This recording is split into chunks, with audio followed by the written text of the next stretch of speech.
Already making mistakes. How about that? Welcome to the show. It's the ProSynth Network live show. We're broadcasting on a Friday, but we're in the past. So I don't know what it's like in the future world, and hopefully nothing terrible has happened between now and when you're watching this. But we are recording this show slightly ahead of time because it's Thanksgiving in the US, and our guests will be by this time probably incredibly inebriated, tired, maybe getting into fights with family over the Thanksgiving dinner. Who knows? But we thought we'd do this one early, and didn't want to not do a show because obviously something quite important has happened, and we never miss a trick with these guys. So we've got some great guests. We've got a massive panel of people to talk today about a very special thing, and we'll be covering a few other news topics towards the end of the show as well. But before we do, it's time for the housekeeping, and so we'll just work our way through this. If you haven't already, please do give us a thumbs up, give us a like if you enjoy the show, and if you're watching the show live, it's best to do it live, so do that now. Comment if you want to comment. You can do through any of the platforms that we broadcast on, so that's YouTube, Twitch and Facebook Live. Of course, because we're not live right now, we won't be able to respond to your comments and stuff. But we still encourage you to do that. So please do give us a shout out there. And in advance of anyone saying hi, we say hi back. If you haven't already subscribed to the channel, that would be really nice if you did, because it helps us generate more audience and gets our videos out there to a larger audience. And if you know somebody who doesn't already watch the show, please do send them the link and ask them to join in. It would be great to have them on board. And of course, if this is your first time watching the show, welcome and thanks for joining in.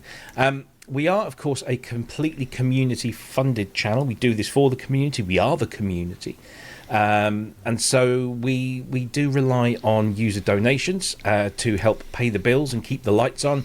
And one of the best ways that you can do that is through our Patreon page. Just go to prosynthnetwork.com/Patreon, and you can go to that page and you can subscribe for a minimum of $2 a month.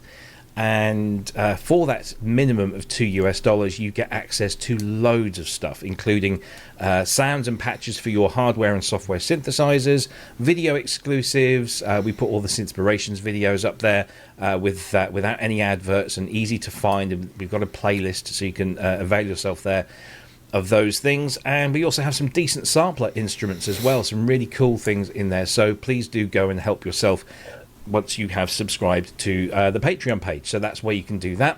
Another way you can help us is through YouTube channel membership. If you are a YouTube channel member, it's $2 a month, and you get all that free stuff as well. You just have to go to the communities or posts page on the ProSynth Network YouTube channel, and you'll get links and you'll see all those videos, and all that content will be there for you. So that's the value exchange that we have there. Of course, you can also buy ProSynth Network merchandise, t-shirts, hoodies, sweatshirts, drinks mats, drinks bottles, underwear, overwear, cups and mugs, and all sorts of things, all with the ProSynth Network name and logo on, so you can promote our channel out there, and of course benefit from the warmth of a nice ProSynth Network hoodie. So prosynthnetwork.com/merch. If you want to join in with a conversation during the week, either side of the show, you can do that on our Facebook page, which is where most people congregate, but we have started in the last few weeks our own Discord channel. So if you go to prosynthnetwork.com/Discord, you can join the rabble that's over there, discussing all things electronic music and synthesizers and drum machines and sequencers and modular and all that kind of stuff. So please do, if you use Discord, come and join us over there. That link will take you straight to the page, and you could sign up for it there. Costs you nothing. It's all part of the service. As I said before, we are on Facebook and YouTube, but of course we are also on Blue Sky, Twitch, Instagram, Threads, and TikTok. Still, I don't know why, but it's there just for the presence, I suppose. Now, if you have a question during the show, unfortunately this week, because we are not live, any question you ask right now is not going to get answered by us on the show. However, there may be people in the chat watching this show back on Friday who might be able to answer the questions. So please do carry on asking the questions, and if we can, we'll review the questions post Thanksgiving weekend. And if we have to answer them, we'll do our best to do that. So please do keep questioning, but do stick a big capital Q in front of your question. And that, ladies and gentlemen, is the housekeeping. It's time to crack on with the show. We have these guys on the show every time they put something new out, which seems to be like almost every other week just lately. It doesn't seem like a couple of weeks has passed since the last product to come out of the Cherry Audio factory, but here we are. Just before Thanksgiving, they have released what I think will be their final instrument of the year, although we will be asking Dan that usual question of what's next, and he will give us his usual answer of but we'll ask anyway. But this is the big one. They've saved this one till the end of the year, and we're going to learn all about it and how it all got put together and the ins and outs of it. We're joined by, I'm going to bring everybody on screen at the same time. I think it's probably the best way to do it.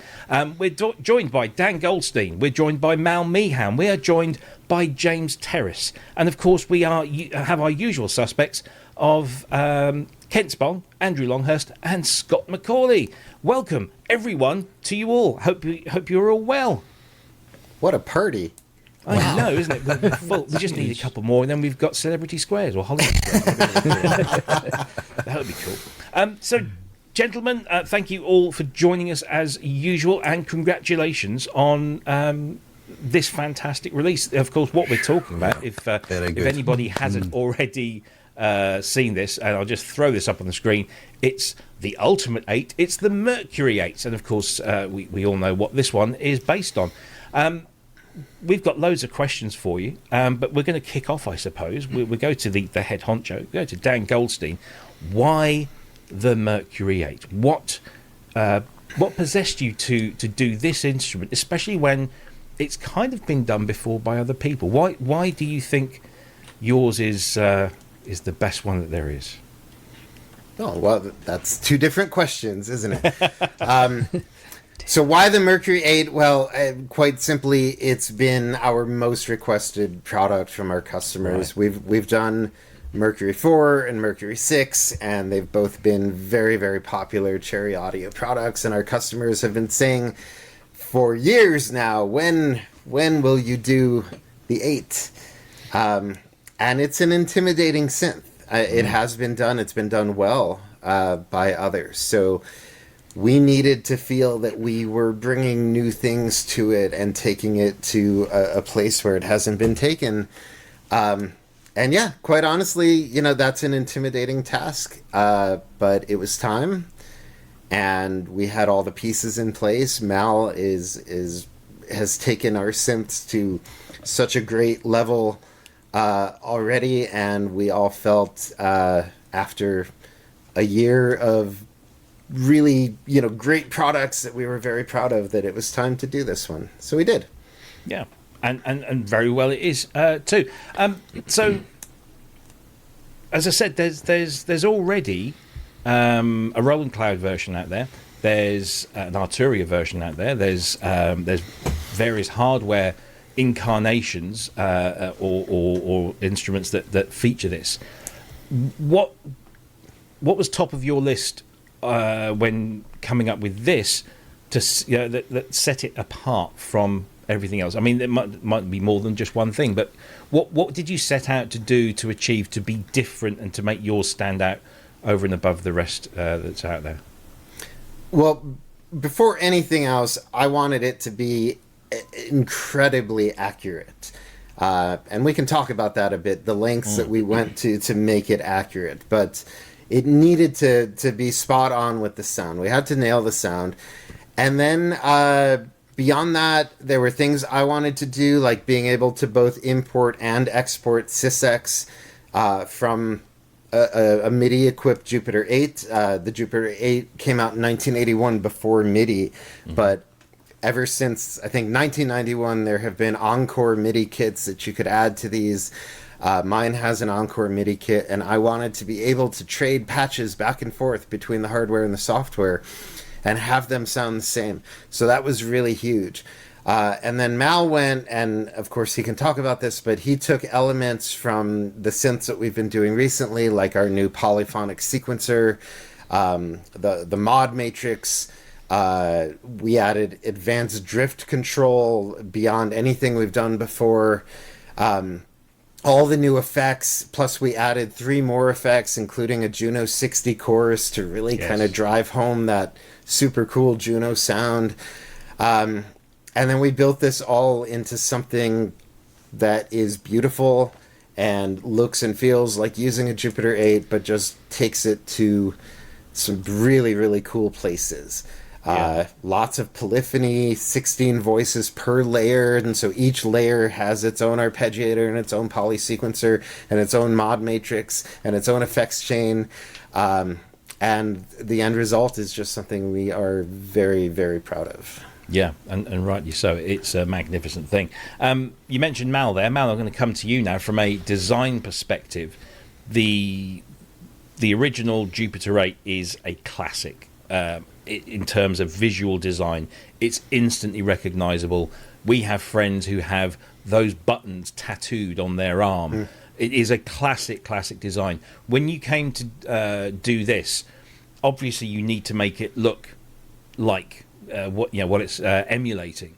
But was that easy to do?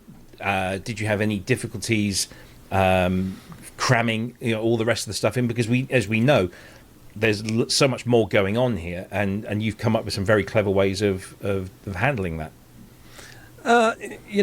The Jupiter 8 is just an immense industrial design. If you take the original Jupiter, it's made of steel and aluminium, and it's solid, and you can see the screws on the side, and it's really it doesn't forgive for what it is. It's a robust instrument. So in terms of designing it, I mean, I didn't have to do anything. It's been done, right? So, but my key thing was, if I'm going to do a Jupiter 8, I'm going to do something that looks like a Jupiter 8.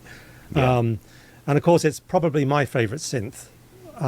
So this was very exciting for me. And the truth about Dan saying we had all this technology to put into it, well, throughout the year, I've been planning what's going to go in Mercury 8. So, kind of a bit weird to put a Jupiter-style sequencer into a Korg Trident device.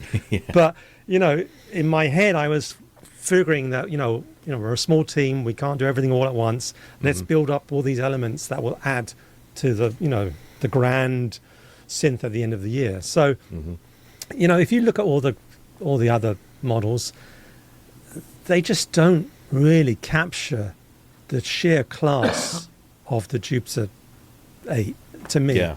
And even Roland can't get it. So for me, it was really important that if you squint your eyes and you look at this, it looks like a Jupiter 8. Yeah. That was it.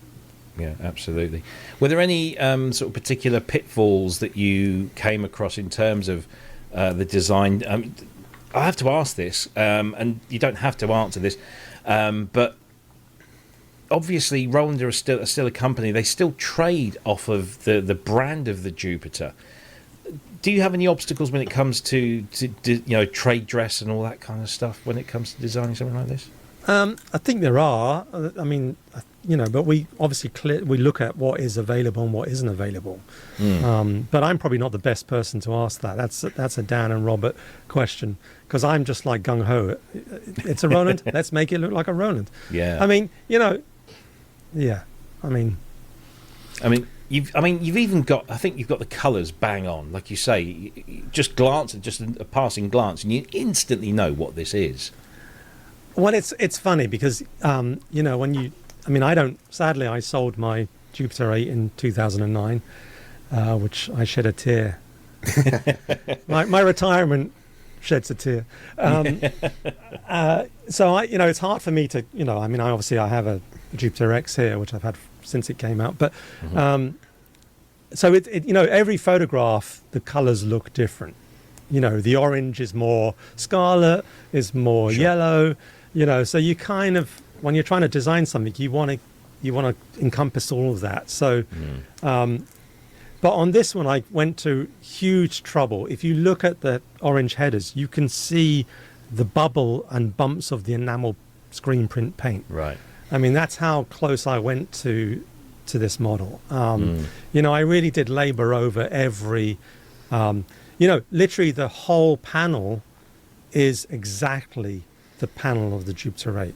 I mean, I literally traced it. I mean, that sounds terrible, but I wanted it to be so accurate that I wanted to make sure that every slider was exactly the same distance apart. And normally I'm not like that. I don't mind, I mean, that's what design is. Design is taking something and enhancing it. So I don't mind that. But the Jupiter 8 is such a perfect design that I can't add to it. So and really, when we decided to do this, I didn't want to change any of the parameters. I don't think there's anything you can add to the Jupiter 8 sound engine that would really make it any better. I mean, it's almost a perfect instrument, but there was this space at the left-hand side to add, the mod matrix, and that's a really very efficient way of adding extra modern elements into already a perfect design without taking away from the UI. I mean, it looks like it could have been built like that. So it does. It all fits, doesn't it? Yeah. So it came together. It was a really easy instrument to come together because it's such a perfect design in the first place. Yeah, they nailed it. Absolutely. So that's the visual design. Of course, we'll come back to Mal throughout the rest of it to talk about other elements of the design. But, of course, this is a synthesizer that's designed to make sound. And, of course, any instrument has to come with a decent set of presets built in to get the juices flowing and to get you introduced to the instrument. And heading up the sound design team, which, of course, included our very own Andrew Longhurst and our good friends James Dyson and many others besides. But heading up that team was, again, another great friend of the show. It's always great to have him on. Mr. James Terriss. Hey. What specific challenges did you face when coming up with the patches and the programs and the team to put them together? Because the Jupiter 8, not only is it a classic design visually and physically, but it's also a classic sound that people know so very well. What were the challenges? I mean, you've got factory presets in there, but you've also got like enhanced factory presets, haven't you? Yeah, the factory preset thing was kind of cool. Dan he handled most of that because he was able to port them over. And then we did this with a couple others, like Chroma. I think I had some factory presets, and I thought it would be cool to have those original presets, but then also have effects more modern, to kind of bring them up level-wise and kind of make them fit into the rest of the collection a little better. Not that they aren't, for 1981, they were remarkable. It's like a Prophet 5, like it's incredible back then. But once you put them up against something that has all the sheen and effect and reverb, you kind of wanted a version of those. And I kept it simple. I didn't depart too far from it. Just a little bit of reverb delay. Maybe, I don't think I even added chorus because I didn't want to ruin it. I wanted to keep them pretty pure. Yeah. But just give them a bit of gloss, so to speak. Yeah, just kind of bring them up to date a bit and have them, when you're going through the collection, you don't want to get to a factory preset and go, oh, what's that? And I think there are some really pretty musical, and obviously like back then people used presets more. They weren't programming synths right out of the gate. So it was really important to have these solid presets. Yeah. When it comes to programming brand new patches for this thing, where were you taking your ideas from? Were you just exploring the sounds? Or were you taking, inspiration from, the plethora of hit records, Duran Duran, for example, or others that that made these instruments famous? Well, yeah, Duran Duran for me, definitely Thomas Dolby, Howard Jones. Yep. Like those were like my old-time favorites. I mean, I love Depeche Mode, but I'm sure that they used one, but it wasn't something I often saw in their setup. but Duran Duran for sure. Like when I heard Union of the Snake, that whole like that kind of like opened the whole world for me. And I was relatively young. That was like one of my first cassettes I bought, and I just remember like, gosh, what is that sound? And then I would see, you didn't have internet, so you'd have to see MTV or, maybe read Keyboard Magazine or something like that. But yeah, I didn't want to go too far down trying to emulate sounds like Save a Prayer. I had to do that because I love that song so much. And but I knew a lot of people would be doing kind of the more classic sounds, and I used to get so like meticulous with trying to like nail this sound. I had a pretty good What Is Love, Howard Jones horn patch in there, and things like that, and Separate Ways, Journey. But I didn't want to go too far in that direction because I know that there'd be a lot of people like Dave Polich and who kind of stick in that classic realm and kind of play like Thriller, horn patch and that kind of thing. But Andrew and I, we kind of went crazy once. This is the first, like, I feel like in a while, the first full-fledged Cherry instrument, like with 2 layers in the mod matrix and sequencer. I mean, it pretty much had everything you're going to need. I mean, so we kind of focused on something a little bit more modern and experimental, but still musical. Yeah, absolutely. I mean, going through the presets myself, as I have been the last few weeks, there are some belters in there, some really good ones. And yes, I did. The first thing I did in the search bar was just type in prayer, and knowing that it had to be, and I was not disappointed. And there it was. This for me, I don't know about the rest of you. This for me was the moment I went, "What's that? I want one." Because I was a huge Howard Jones fan. I used to try and dress like that. Can you imagine? I did have my Dunlop green flashes and my baggy trousers rolled up at the ankles and a big fluffy jumper. And I tried ever so hard to make my hair spiky, but it just wasn't dense enough to do. So I failed in that regard. But from that moment onwards, it was just like, I want the Jupiter 8. It just looks so damn cool. And then when you hear the music, and I mean, certainly when I first heard New Song, I didn't know which parts were Jupiter 8 or not. But as you over the years, you get familiar with it. And you just know that so many sounds from so many of those records of our youth involved it. It's such a great thing. So if you're watching the show, let us know in the chat what your first experience is, what turned you onto the Jupiter 8, because everyone still bangs on about the Jupiter 8, and they command ridiculous prices in the used market.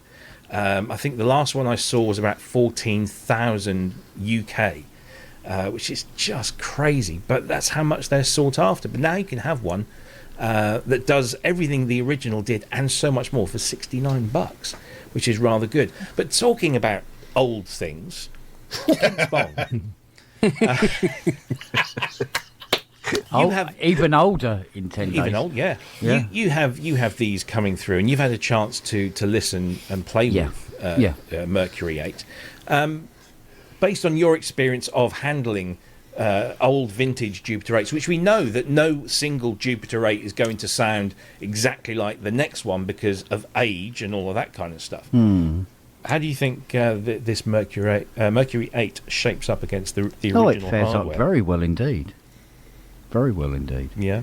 The beautiful part of it is the way it then goes on to expand on that in areas where, when you are sitting down playing a Jupiter 8, go, oh, I wish you could do this, I wish you could do that.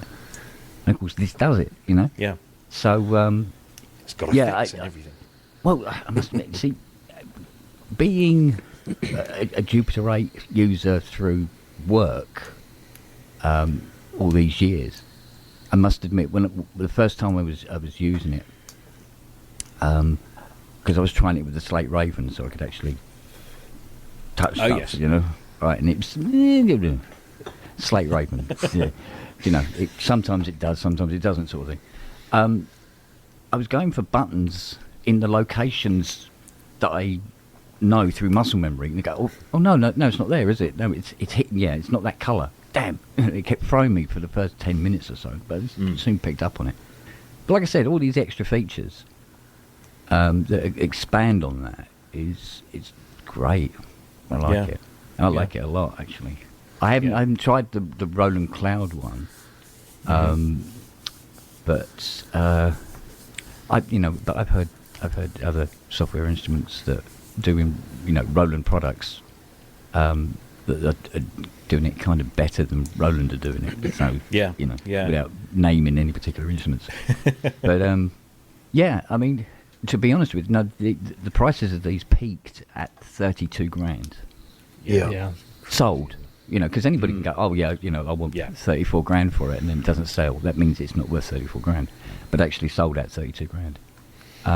They are coming down to more sensible levels, which it's a kind of a weird kind of sensible. Yes. 12, 14k is still nuts. But because it's so iconic, absolutely, an iconic costs mucho penny, eh? So, no, I love her. I enjoy using it, I must admit. Yeah, cool stuff. Thank you for that. Let's move along to Mr. Longhurst. You were on the sound design team for this. I just wondered, what kind of experience you had with this. I mean, you've obviously used the originals in the past. Was it an instant kind of fit back into the world of a Jupiter when you were faced with this, and when it came to designing sounds? Where did you take your inspirations from? Well, what's really interesting is today, which is 2 days hence, but actually you'll be seeing this today. Today, 42 years ago exactly, was the first time I laid my hands on one of these. Wow. In a studio in Market Road, London, just off the Caledonian Road. And I mean, of course, it was just brilliant, and it was really, really fast to sculpt the sounds. So when you're making a track, studio time was expensive. The ability to be able to sculpt the sound to fit the track was brilliant. And you could do that on a lot of things, but what really, really, really made this super special was the fact you could do it, save it, and if you had to go back to it, you could recall it again and sculpt a little more. So it made it the perfect instrument. Not only did it sound astonishing, but the presets that were there, which James mentioned, they were good for the time, but also they did some things like the echo piano thing, where they're using two different sorts of release. So that when you let go of the key, suddenly you get the sound of the second, the other layer coming through, and those kinds of things really informed my sound design from then on. And when it came to this one, it had been a while since I played with the Jupiter 8, so I saw this. James and I did talk about it a lot, and one of the things which I did almost immediately was there is the facility to use the effects, so the effects engine for each of the layer, for the two layers, and then the global effects also has a modulation with LFO for each of them, and you can route those. So I started almost immediately by routing 4 different LFOs, 2 of them to the upper, 2 of them to the lower, to add pulse width at different rates to each of the oscillators, and then bring those 4 things together. So I just got this huge PWM sound. And as soon as I did that, and then James was talking about using VCOs to, at audio frequencies to modulate another VCO with, all of a sudden it was opening it up and doing all the things that I'd never heard this doing before. So doing sound design for this was kind of just imagine something. It was more about imagine something. There was a Ricky Lee Jones album, I think it was Pirates, where there was a lot of synth work going on, which was using fifths. It was very Americana, sort of the high Mesa sort of sound. And so I got inspired by those kinds of things, a lot of Americana, West Coast Americana sounds.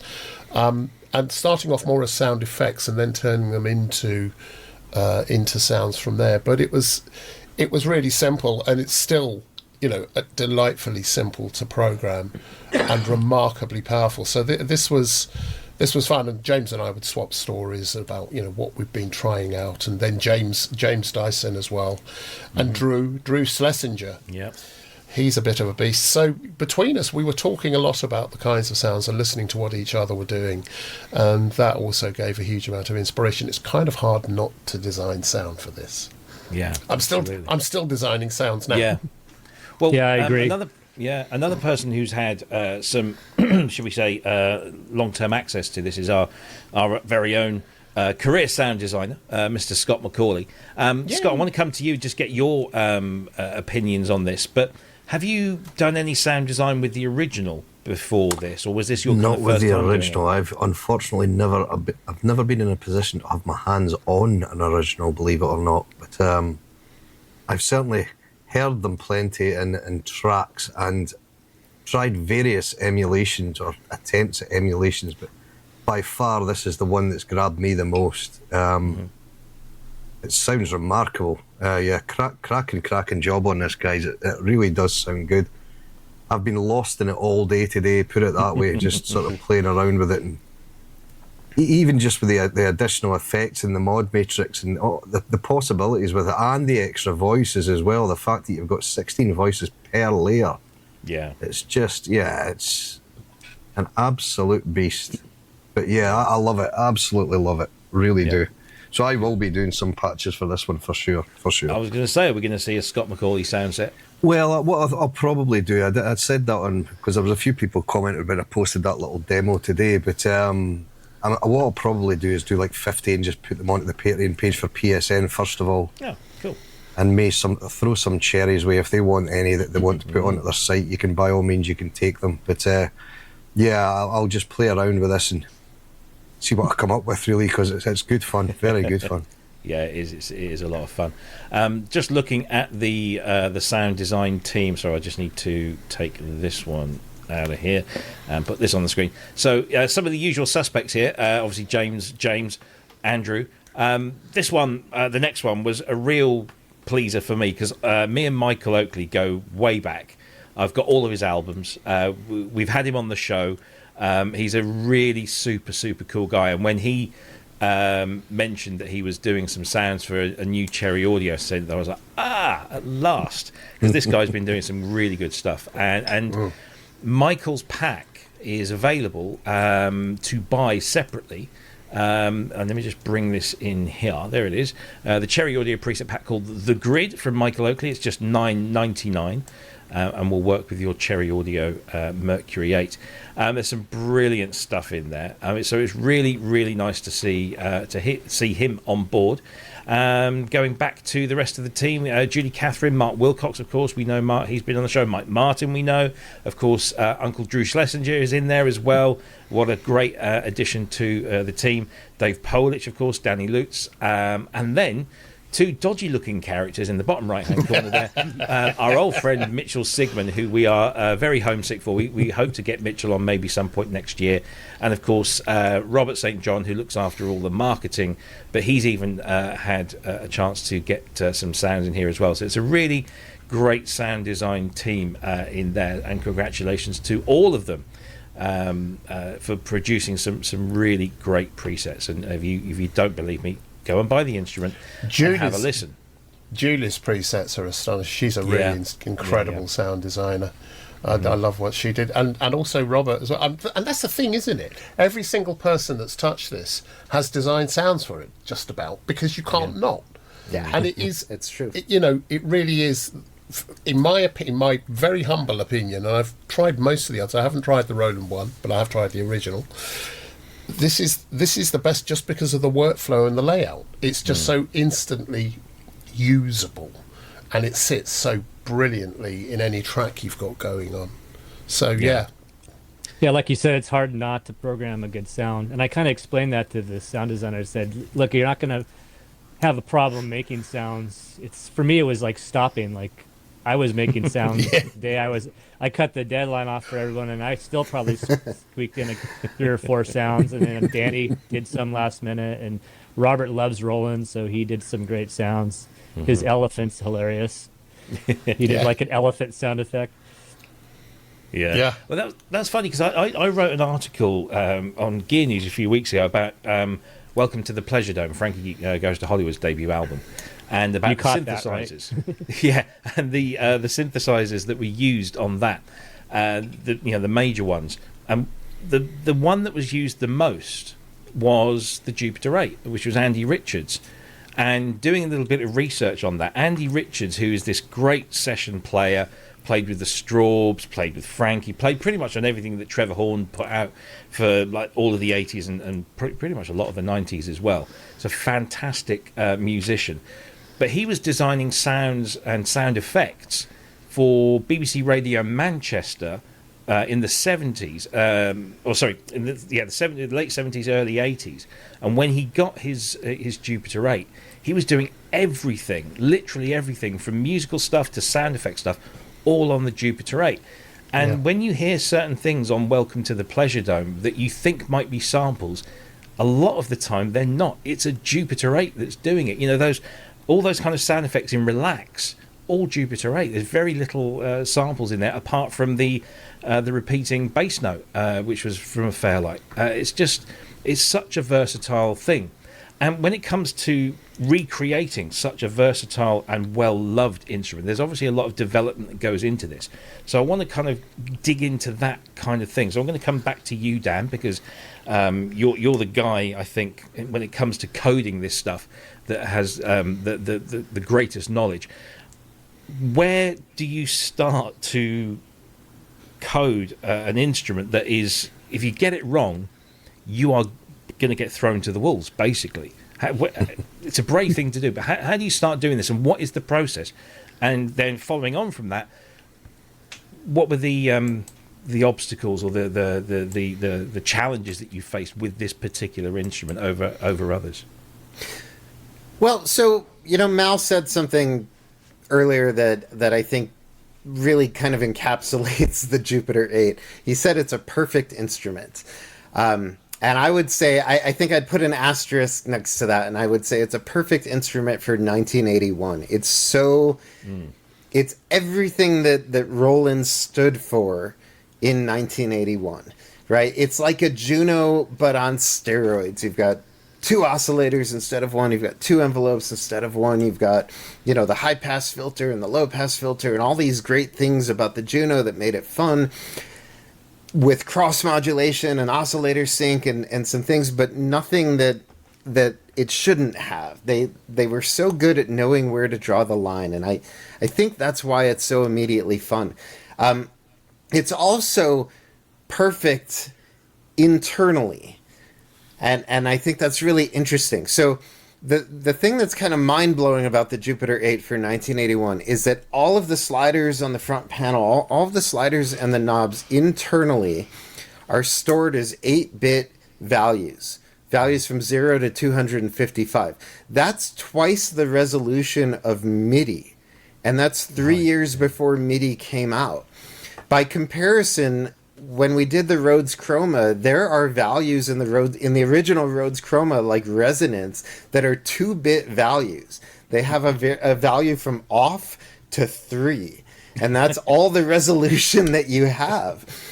And yet Roland said, we are going to give this, every single value 8 bits. And that's why when you play a Jupiter 8, there's no stepping. There's no do-do-do-do-do as you move a slider. It's super smooth. There are instruments today that are lucky to have that level of resolution. So what was really cool from the very beginning, my Jupiter 8, I got my Jupiter 8, I was doing the math on this, and I got it, I think, 20 years ago. I believe in 2005. And I sent it to Kevin Leitner, who was unfortunately has long since passed away, but he was the greatest synth tech. And I think he even worked for Roland. At some point, he had a very, very soft spot for the Jupiter 8. And I sent it to him, and he fixed it up, and he calibrated it, and he asked me if I wanted to install a MIDI kit into it. And I said, you know what, as long as you've got it on the bench, go ahead and do that. So he did, and he put in this Encore MIDI kit, which for 20 years I never used because I don't use it as a MIDI instrument. I just play it. But when it came time to doing this project, I discovered that the Encore MIDI kit had extensive SysX capabilities. And that allowed me to get the complete 8-bit data, internal data of the Jupiter 8 for whatever's on the front panel, whatever sound you're editing. And not only that, but I could edit that data and send it back as SysX to the front panel. And that was massive for this particular project, because the way I approached it was, for every single control, I went and painstakingly measured what it did to the sound, what it did to the LFOs, or what it did to the filter, or what it did to the oscillator, or how much modulation it introduced at every one of those 256 different 8-bit values. I developed a suite of tools to be able to send specific values to the Jupiter 8 and then measure exactly what effect that had on the sound. And as a result of that, and I can't even begin to tell you how tedious this process is. This is not exciting work. But it allowed us to precisely replicate the curves, the exponential and logarithmic curves and linear curves and everything that was going on inside the machine when you move those sliders. So from day one, the sliders were designed to do to the software model exactly what they do to the hardware. And that is why ultimately you are able to load presets, factory presets, but also any sounds that you make from the Jupiter 8 into Mercury 8, and you can export sounds out of Mercury 8 into the Jupiter 8 and have them sound the same. Now, the Mercury 8 is not 8-bit, it's practically infinite, so you have even more precision within the software than you do in the hardware, but the hardware has so much precision that for all intents and purposes, they are identical. And so I started from the very beginning knowing that if I could bring in any sound from the hardware and have it sound the same in the software, that was the goal that I wanted. How long ago did you start this, Dan? Months and months ago. And that's not to pat myself on the back here, but Cherry Audio has taken on a lot this year. When you look at products like the Trident, these huge projects that we've been doing, and all the effects that we've been building, and all the improvements that we've been making, and building things like the polyphonic sequencers and all of that, we've had a lot to do. But again, to do a Jupiter 8, it had to be perfect. So I had to make the time. I had to find the time. The hours and hours of tedious measurements and calibration and all of that. But yeah, it's certainly months of work, and it's not exciting work, but it did come together really quickly. I will say that the first time I took that first patch 1.1 on the Jupiter 8, and I sent it to the software and I hit a key and it sounded the same, I had a smile on my face for hours that you couldn't wipe off. It felt like it worked. It was all worth it. Yeah, it was just, that had to be the number one priority, was just making it sound the same. So when you play Mercury 8, you are essentially playing my Jupiter 8. Now, every voice inside a Jupiter 8 can be a little bit different due to calibration. People say, well, any two Jupiter 8s won't sound the same. Any two voices in the same Jupiter 8 won't necessarily sound the same. Fortunately, there's a great little button on a Jupiter 8 called Solo, where you press it and it acts as a monophonic synthesizer. And so I could take consistent measurements across voice number 1 of this Jupiter 8. So Mercury 8 is technically a precise model of voice number 1 of my Jupiter 8s.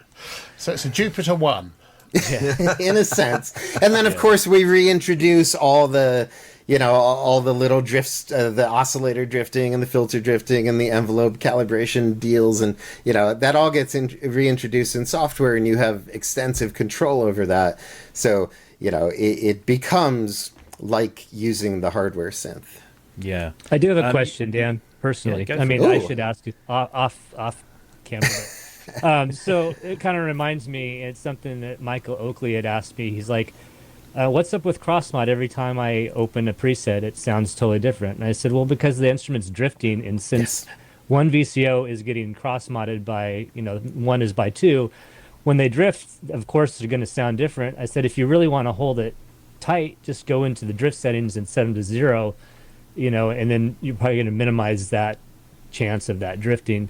But I would think that that's the one parameter or feature across the board. Like if you were going to import or export out of a Jupiter 4 into another, or 8 rather, into another, then that might be a parameter that wouldn't quite sound the same and is really hard to kind of stabilize, just because it's a very sweet spot with the cross mod to get it to be musical. Yeah, not only is that absolutely true, but I think I'm trying to remember back. I think I had to take measurements for cross mod at least 3 times. I know at least one of those times I forgot to hit the solo button. And so every voice, every time I would try to measure the changes to cross mod, it was different. And I was so confused by that. And then eventually I realized I was, hearing these different voices.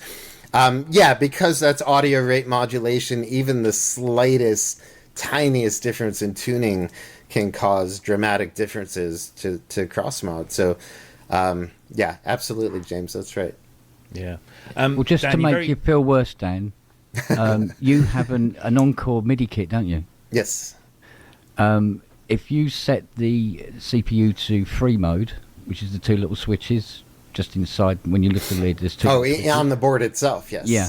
And what it does is it shows you which voice is working on the 1 to 8 buttons. Right. So the LEDs light up to show you which voice you're playing. So it's solo. Only one would fire up, so you know you're in solo every time. It's a great. I mean, it's a very remarkable kit. It's odd in that it adds a MIDI out jack, but it doesn't actually output notes or CC or anything. The MIDI out jack is only used for SysX. Which was confusing, I think, at first, but because I wasn't sure if it was working. I was hitting keys and I wasn't getting MIDI, and I had to go back and check the documentation. I never realized it doesn't actually transmit note data. Yeah. Dan, you very kindly sent a video over to me earlier today of the export process, and I thought, well, there's if people are a little bit wary of this process of sending patch data from a hardware Jupiter 8 to your Mercury 8 and back again. Well, let's see the proof of the pudding and let's eat it. Let's just quickly watch this video here. Hey guys, I want to show you something that Mercury 8 can do that I'm fairly certain no other Jupiter 8 emulation can do. So this is my Jupiter 8. It's on a default sound right now. Same sound is up on Mercury 8. I'm going to load a cool sweep that I made. And I'm going to delete the effects that are on it. So that's this nice smooth filter sweep that I made. And what I'm going to do is go to the utility menu and select Save Current Layer to Encore SysX File. And now it says successfully exported current layer to SysX file. And now I'm going to go into this SysX utility that I have, and I'm going to load that SysX data, and I'm going to click Send SysX, which will send that data to my Jupiter 8. And now when I hit a key on my Jupiter 8,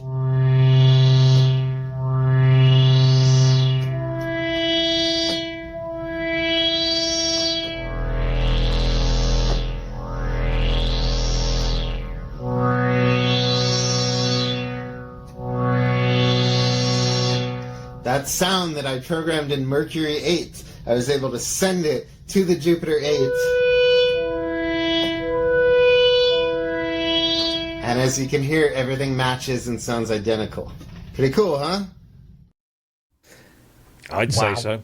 The I would say ultimate so. confirmation that the software sounds exactly the same as the hardware. Yeah. You That's- couldn't get that any better. No. Well, thank Yeah, you. that deserves a round of applause. Actually. Absolutely. Absolutely. So that's a video that I made internally for my team so I could show James and Mal and everyone else back a couple months ago when I got that working, and I shared it with the team. If I'd been thinking ahead, I probably would have cleaned my desk a little bit before shooting that video. Yeah, it's just, it really, I mean, it shows how fun and exciting it is for us as developers when we are able to do something like that and have it come together. That was always my plan, but you never know, can I really pull this off? Is it really going to work? And as you can hear, the sound is about as close as you could ever hope for, I think. Yeah. It's remarkable, really. Yeah. Yeah. Impressive. I was looking through some of the specifics, the things that you've added to this to give it real individuality, and I can't remember for the life of me the term you gave it. But there's is it like a per note or per oscillator adjustment for aging or something along those lines? I mean, how did you go about building Conditioning. in? Yeah, that's it. Yeah, the condition stuff. How do you kind of build that in, and how far do you go with aging and conditions of things? Do you want to make it sound really crappy, or do you want to get it just a little bit the other side of good? I have it up on my desktop. I can show you if you want. Yeah, go for it. Let me just remove that one and we show that on the screen. So if I just go to new, no, I don't care about that. So if I just, so we have two sawtooths. It's just a standard patch. Everything's up, filters far up. Now if we go to drift, we have condition here at the top. You've got brand new, and at the bottom you've got service, and then 44 years. I was going to call that Kent. I was going to call it Spong. Yeah. Yeah. It should have been Spong. Yeah. Now with each of these, there is something. So there's menus for VCO drift. Mm-hmm. There's menus for VCF, VCA, and so on. And depending on what condition you choose, those get more and more, 30, 25, 15, 15, as opposed to right at the top, brand new, you would see that being 10, 5, and so on. And you can hear the difference.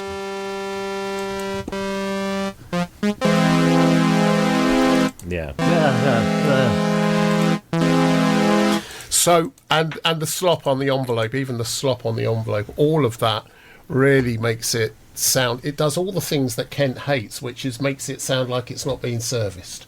And that's it. It's actually brilliant. It's actually brilliant. Yeah, it's very good. Let me take that down. Yeah.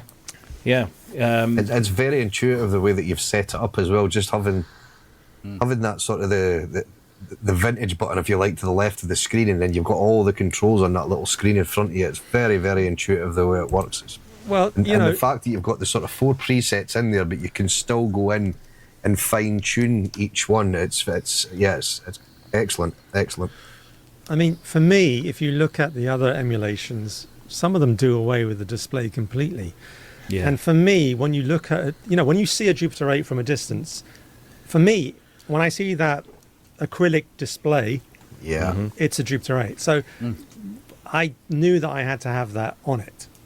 So that was really, okay, well, we can't just put it there for decoration. We've got to do something with it. So, Yeah. and I really didn't want to change the UI at all. We added all this extra functionality, but I didn't want it to be the flight deck of the Starship Enterprise. I wanted it to look like a Jupiter. So that was a great, mechanical device to, pack in all this extra features. Yeah, it's brilliant. It's great thinking. Yeah. When it came to, the filters on the Jupiter 8 are very well known and loved. were there any difficulties recreating those? Talk us through the process of, because there's a low pass and a high pass filter on this, isn't there? That's right. Yeah. So and there's dual slopes. So 12 and 24. Were they an easy component to model? Once you got the oscillators down, the filters were easy, or?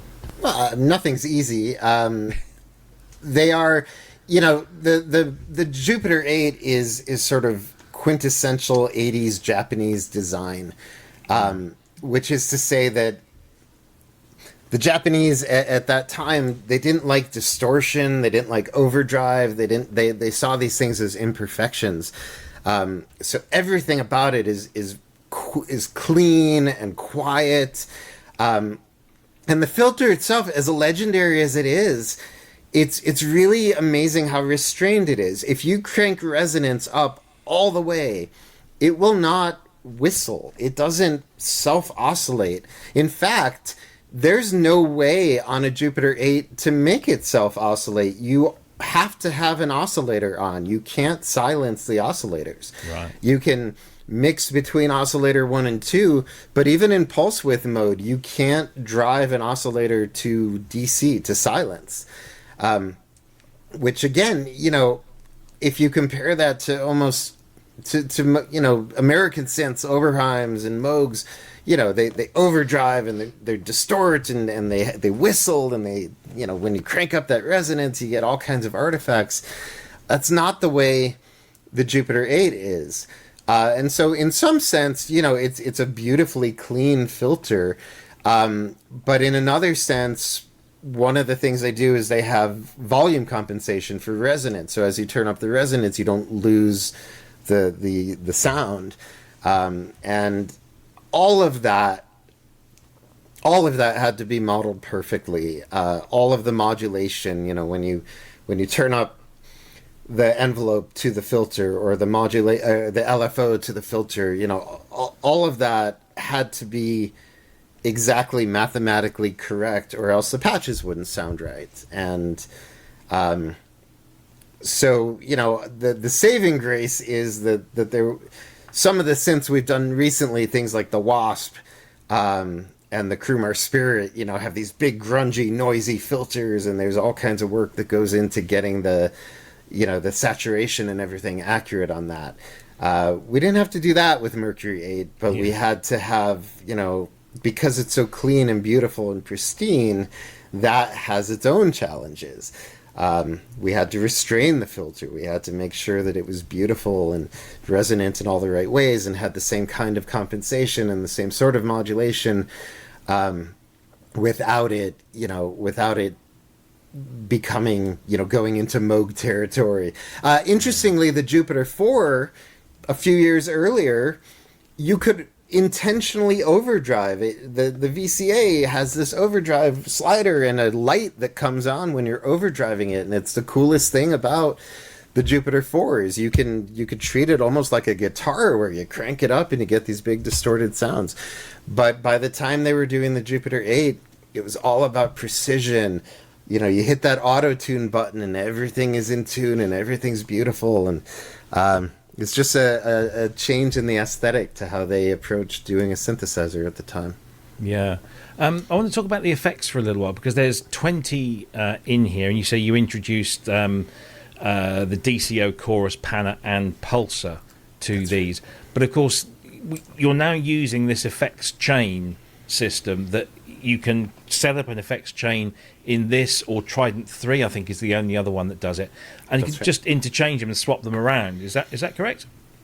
That's correct. And by the time this airs, there should be an update to Trident that includes all those new effects. Oh, wow, cool. As well. That should be going out 2 days ago. Right? Yeah. Yeah. Because it's Friday, of course. Right, yes. So what are these persistent mini UI effects controls? Tell us a bit about it. I don't know, Mal, if you want to just...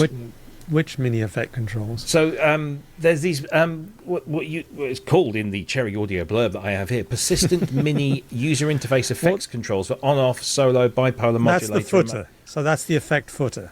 That is just that there. Yeah. So that's always present, so that you can turn off and audition, different effects. Again, here we go. Right there at the bottom. Yeah. I didn't know that's what it was called, the persistent UI. Well, these marketing people. I know, it's all blurb, isn't it? Honestly, Robert. Now, okay, the one thing I want to talk about next is the 16:4 polyphonic step sequencer, because that you can really get deep into that. Anybody want to tell us a little bit about? Is that new for the Jupiter 8, or have you used that on? Did you use that on Trident? It was used in Trident, but it was slightly. It was only 32 note. Right. So, what can you get out of this? I mean, the sort of functionality you've got in this sequencer. What can people expect from it? James is probably the best one to ask. Come on, James. Sequencers are like a love-hate for me. Like, it's very time-consuming, and I kind of even saw this reflected in a lot of the sound designers' patches. But it's very much like the Trident. It's pretty much the same. Polyphonic sequencing can be a little tricky at times. I think that the trickiest part about sequencers and arpeggiators, when you get all these things together, especially with Trident when you had like 4 to contend with, just getting everything in sync and making it musical. It's kind of a challenge, like putting a puzzle together. You're like, okay, this one's working, but then I add this other layer and it doesn't sound quite right. And a perfect example is the transpose feature. So I realized with Trident, like if you engage transpose, since it's a polyphonic sequencer, it was just kind of getting in the way of itself. So we turned off being able to play over top of a sequence polyphonically when that transpose is engaged, because you want the transpose to transpose, the interval or to a different key. Which doesn't always work with sequencing. That's another thing. Like if you played like a C minor scale, transposing it, it's not always going to work as playing chords like you might think it would.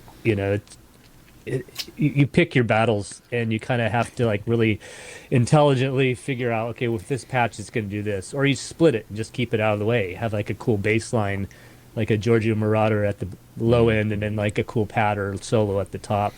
But I really wanted to kind of have a full layer, and Mike Martin as well, like polyphonic layer with a sequence running behind it, but then still be able to play a chord and make it worthwhile and work musically. And so it's a low note priority in transpose mode, so that if you were to hit a low note, you could have your sequence running in the root note, still play chords and not have it transpose until you change your root note. Right, so all these little things we had to think about, and ultimately it'd be great to have a setting for each of these things. Maybe down the line with new designs we could do that, but they're things you just don't know until you play with it. It's like, I didn't know this was going to be an issue until we started putting it all together. And they're like, oh, damn, that doesn't work as well as I thought it would, And I probably drive Dan crazy, like, please do this. Oh, wait, that sucked. Don't do this. Undo it. Change it. I'm sorry you just spent a half hour of your life. What's really idea I had. What's really interesting with this is when you combine the sequencer, polyphonic or otherwise, with the arpeggiator, and you use the arpeggiator triggered off the sequencer.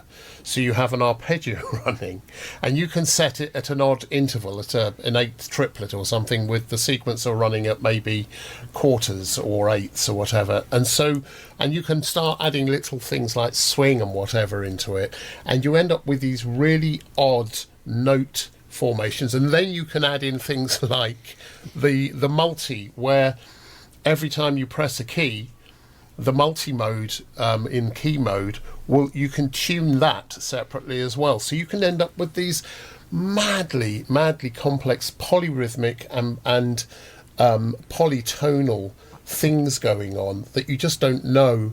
You can't predict what's going to happen until you do it. And then you've got another layer which does exactly the same again. And then you've got things like the pulsar, which all you've just got this huge rhythmic potential with this. I think this is probably one of the most exciting bits about this what you're doing with this now. And it's time consuming, it's very time consuming when you get at that level.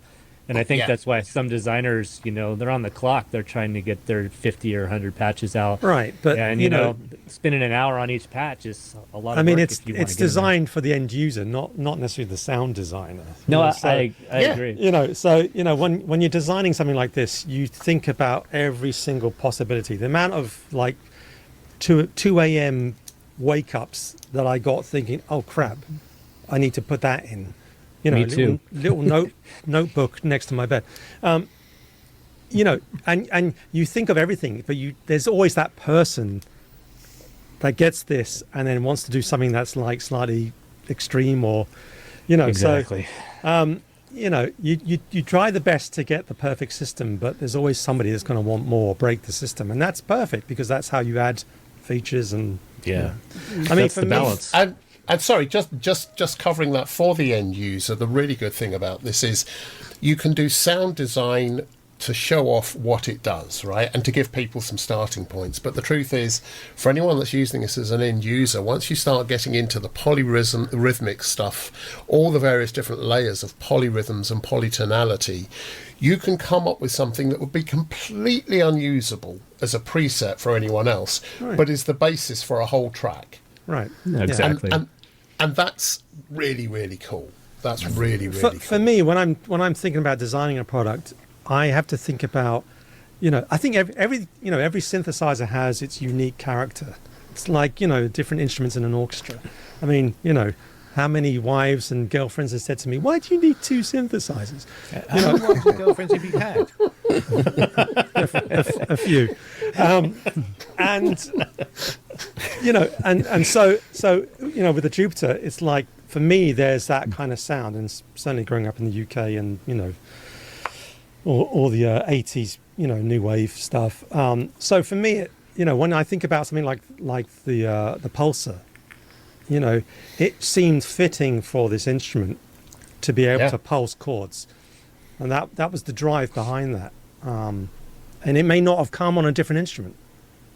And we use that kind of pulsar tech. We use that was normally a drama gate driven by a hi-hat or something else, opening and closing rhythmically. Right. Yeah. So you programmed that from the drum machine, right? Yeah, sidechain it, Yeah, I think that's a fun glimpse into how these products are designed. The original early design for Mercury 8 was to have one sequencer and one arpeggiator. And like in Trident, you would be able to assign the sequencer or the arpeggiator to the different layers, which would have been great. But it very quickly became obvious to us that it would be so much more powerful if each layer had its own sequencer and its own arpeggiator. And so, we made that change, and it felt right once we did it. But I think it's important to understand that these products don't come out of Mal's brain trust 100% fully formed. We don't always know what they're going to be like until we start building them and start hearing them and start using the features, and then we often realize, hey, it'd be pretty cool if we added this, or if we put in this mode, or if we changed this a little bit. And I really love that about the way we develop, because we are never stuck with a design that we're not happy with. We always feel like there's a freedom to improve the designs and make them, something that makes everybody happy and makes our sound designers happy and makes us feel good about it. Have you, I've wanted to ask this for a little while now, have you ever considered making just like a mini documentary about the entire process of creating one of your plugins? Because I imagine, we speak to you, like I said, almost every other week now about a new one. And I'm always fascinated to hear about, how you model the components, how you design the user interface, how you go about designing presets that are going to show off all the good stuff in that thing. And I just think it would be a fascinating, even if it's only like a short, 15, 30 minutes, little mini documentary that gives us a behind the scenes thing. That would be a really cool thing. Have you ever thought about doing something like that? We actually did something like that. I think if you go to YouTube and you search for the making of memory mode, we did. We shot. It's a short video, but we interviewed Mitchell and myself and showed a tiny bit about how a product comes together. The problem is, trust me on this, nobody wants to sit there and watch me going, back and forth for 5 hours in an afternoon. I guess I can't speak for Mal. Maybe Mal's job is really exciting and flashy. No, but not at all. To you guys, it's what you do every day. But to somebody like me, I'd love to see how, like, Mal designs a 3-dimensional, object from scratch. So would I. I'd like to see that. yeah, me too. Maybe we should. Maybe we should do that. But Maybe then I think it'd be really interesting. But then we'd have nothing to say when we come on ProSynth Network. right? Yeah. Exactly. It doesn't have to be like too in depth, But yeah, I'd be fascinated to see you guys, because I think of all the software developers out there, you guys are so approachable. You give up your time to come on our show so many times. Obviously, Dan probably more than anyone over the years, and we're so grateful for that. And we know that you guys are really into it. You love what you do, and you love the responses that our community gives you. And I think you guys would make that documentary or that just a piece of footage a lot more entertaining than, say, other companies who I won't name names or anything. But I personally, I'm putting my hand up for that one. I think, by the way, Rob is right. Rob is absolutely right. You just described, no one wants to watch me doing this. Ding, ding, ding. For out. That's not what makes a documentary. What makes a documentary is an example of, I have to do this, and I have to do that 500 times. And then he has to do, and you show the different elements, and you get a sense of the work that's gone into it. And then you find all the fillers. Robbie would be really good at doing Andrew, this. who's going to make this? Who do you think is going to make this? It's going to be me. Fly me out to the US. It's going to be me, right? Do it. What are you trying to do? I'm going to give you guys a breather for a few minutes, because I want to. Obviously, a lot of people, because this is such an iconic, it's a replica of such an iconic instrument, and I'm sure in itself it will become iconic in the years to come as a software instrument as well. It's going to be judged on its performance against the original hardware. Now, you guys put out a patch comparison video, and correct me if I'm wrong, you are comparing patches that have been exchanged between the two instruments, the hardware and the software. So what you're getting is what Kent was referring to, is like the closest, most accurate representation of how they compare against each other. So this video is 3 or 4 minutes long. I thought I'd just throw this in there, so if anybody needs to take a bathroom break, now's the time. But just for those people who haven't seen this video on YouTube, and you can go and watch all of these on Cherry Audio's channel, here's a comparison between Mercury 8 and the original Jupiter 8.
So I think you'll agree that I think the vast majority of those, you couldn't even get, as we said, I don't know, do you have the saying in America, you can't get a cigarette paper between them to...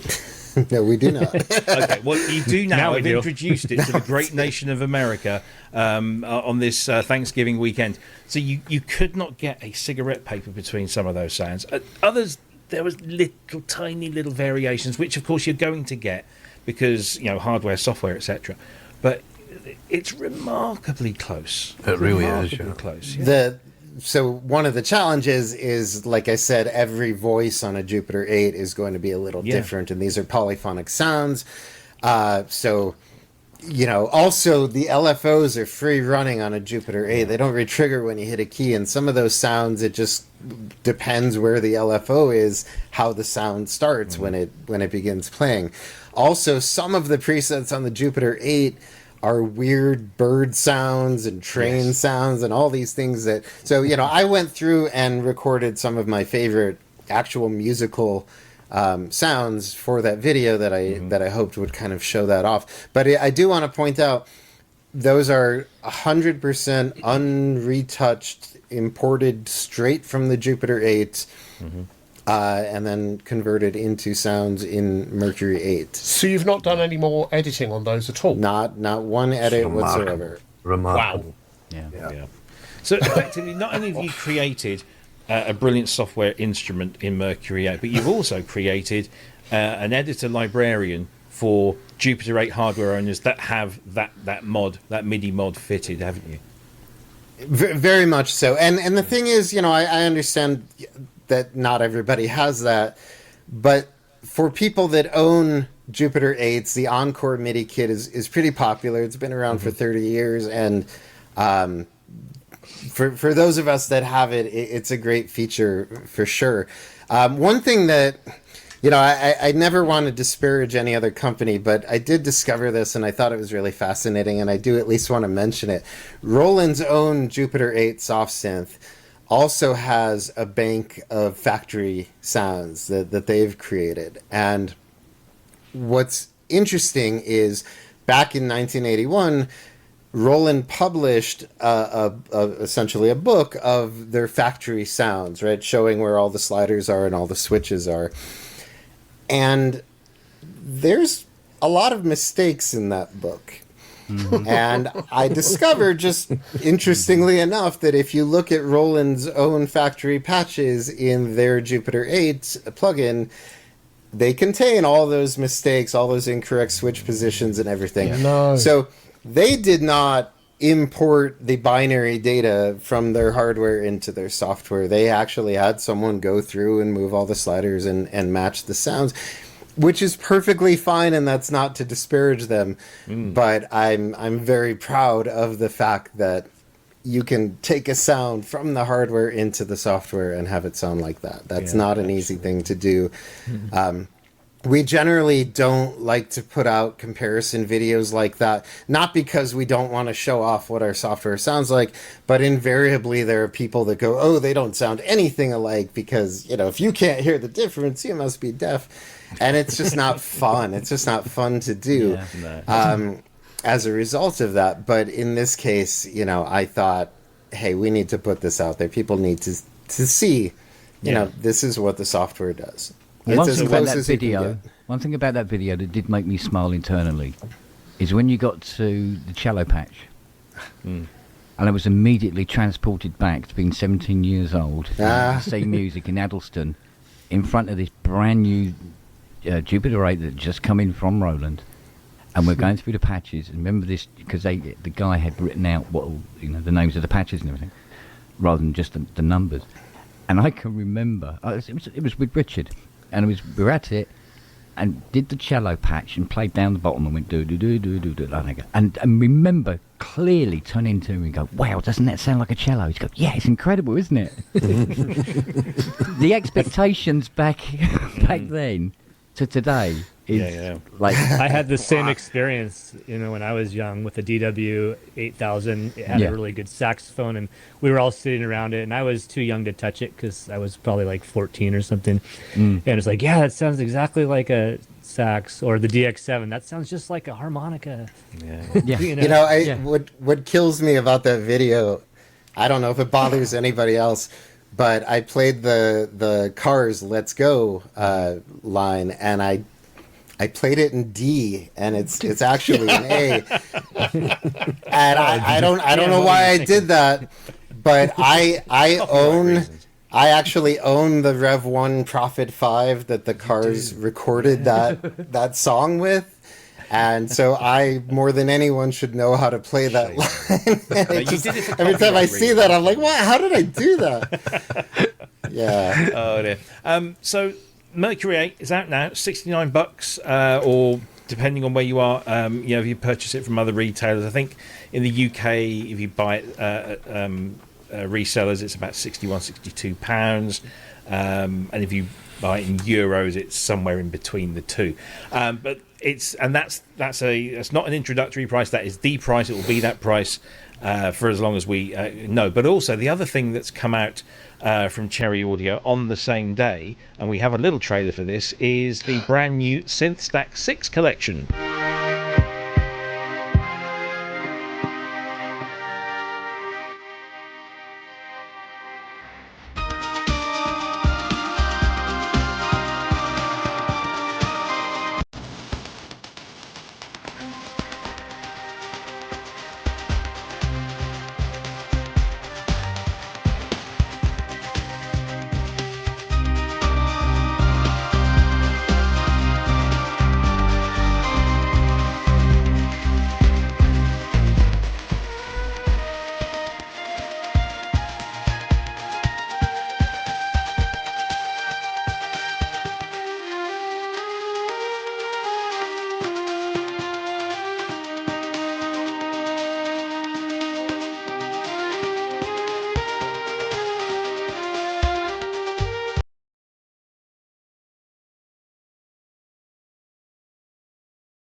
I had to chuckle when I first watched that video. The interval time between the flicking through the instruments was getting a little quicker as they got along. So whoever put that, geez, I've only got this much time to get it all in. But no, it's a brilliant collection of it's everything now, isn't it? Right up to Mercury 8. Is there anything missing from this? We have some effects, things that like the rack mode effects that aren't in there. But it's all the instruments, and just watching that video is like, you know, seeing your life flash before your eyes. I can't believe we did all that. James has programmed the sounds for every one of those products, including all the voltage modular presets, and that must be that's just an incredible accomplishment. I've never counted it. That's for sure. Yeah, I just heard that sigh there, James. It was like, I'm always good. See, yeah, he's aging in front of us. So it's if you've never bought a Cherry Audio synth in your life, and you'd be, I mean, does any person like that exist? But if you haven't, I think this is $599 US for the complete package that you saw there. 26 instruments, over 12,000 presets included in those. But of course, if you do own some Cherry Audio stuff, and the more you own, the bigger the discount, and you'd be surprised. I saw somebody today say they upgraded, I think, from Synth Stack 5 to Synth Stack 6 and paid like $41. And they got all those extra bits that they hadn't, that were the difference between the two packs. It's crazy, right. Absolute crazy prices. It's one of the best synth collections out there because it doesn't just have some of the classics. It also has some of those also-rans. Those other synths that often get overlooked, which you guys really specialise in and do fantastic jobs on. So it really does. It's a real broad palette, and there's not just synthesizers. There's modular or virtual modular in there, and there's also drum machines as well, plus your own original synths. It's a great collection. So it would make a great Christmas gift for the one you love who uses software instruments. If you were to get them Synth Stack 6, which is available now. So you go over to either Cherry Audio website or to your local reseller, and you'll be able to pick those up. And if you log into your Cherry Audio account, you'll be able to see exactly what your personal discount is, because it does depend on what you've already got in your collection. So Mercury 8, I keep doing this. Mercury 8 is out now. It's $69. It's a fantastic. I'll tell you, one of my favourite things about the visual design is, Mal, the slightly yellowed modulation button, because it was covered in that kind of clear plastic rubber coating that aged and discoloured, and you've nailed that colour. And because if you see a white one, it just doesn't look right. It has to be kind of nicotine stained. Do you mind? We go to a lot of trouble making them white again. I mean, when I got my Jupiter from Richard, I had to clean off the smoke stains from Ken. Yeah, I can imagine. That wasn't from me. It wasn't from me. No, it's a brilliant instrument, and congratulations on that. James, I know you said when do you have to go? Because I'll make probably sure about 15 minutes. Okay, yeah, cool. All right, well, we've got about 25 minutes or so left of the show, and there has been a little bit of news, and I did want to cover those, because we do want to kind of stay up to date with everything. Otherwise, we end up playing catch up next week, and we just get behind with everything. So there hasn't been much news, and the main reason for that is, of course, Black Friday is coming up. It's today, of course, isn't it, chaps? It's today. yes. Yeah. Have you got any Black Friday deals? You have got some Black Friday deals, haven't you? At Cherry Audio? Where's Robert when you probably, need him? yeah. Where I is he? can't rely on Robert in the chat, because, as far as we're concerned, he's not there. I know we have the Pick 3 for $99 and the Pick 6 for $149. So that's a hell of a deal, right there. And I don't know if anything else is on sale. Probably. Yeah, there's some stuff. Go and check cherryaudio.com. Or actually, it's store.cherryaudio.com if you want to get into the shop and have a look and see. There are some offers there that are going to be running for the next few days at the very least. There we go. Pick 3. Let me throw this up on screen. Here we go. Let's do this. There. Right, so you've got Pick 3 on sale. Pick 3 for $99. It saves you about $20, or Pick 6. And you can get your own kind of collection in there. Don't forget also sound packs for the new Mercury 8 from our friend Michael Oakley. And if you haven't heard any of Michael's recordings, please do go check him out. He's stunningly good. And he's Scottish as well. It must be something in the air up there, or the water. I don't know. But yeah, there's lots of great stuff to be had in the store there. Right, so there has been a little bit of news this week. One or two new things have been released. We'll let you know about those and canvass opinion from our gathered panel here. I think the first thing I guess we should talk about is the new addition to the Arturia Astrolab range, and they've only gone and had a baby Astrolab.